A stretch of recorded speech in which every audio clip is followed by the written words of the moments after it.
50-годишен човек е третата жртва на сезонскиот грип кој од почетокот на месецов веќе зеде 2 животи. Човекот имал хронични болести и починал на Институтот за пулмологија, каде бил на лекување. Според лекарите, неговото хронично заболување дополнително му ја влошило состојбата. А сите се заедничко е за сите што се невакцинирани, сите биле третирани со вирусна терапија и сите се позитивни на инфлуенца А, H1 подтипот.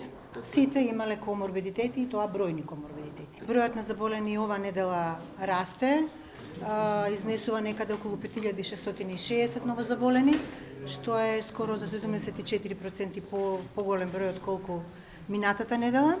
Граѓаните загрижени сметаат здравствените власти не превземале доволно мерки како би се заштитиле од грипот. Нели ова срамота што го прати греота? Ова е веќе алармантно, а се крие. Јавноста не е запознаена. А гледаме измеѓу себе кога контактираме фамилиарно или со пријатели, сите викаат имаат по еден или два члена од семејството што се болни од грип. Кај нас најмалку се мисли за човекот. Сметам дека треба да се преземат некои мерки по основ на хигиената првенствено, личната хигиена за секој поединец, посебно кога станува збор за школски установи, каде што ги нема основните средства за лична хигиена, значи ниту хартија, ниту сапун течен.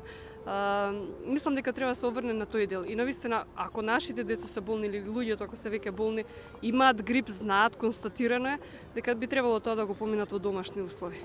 Додека бројот на заболени од грип нагло расте, Комисијата за заразни болести одлучи: нема епидемија, учениците остануваат на училишните клупи, а посетата на болните останува забранета.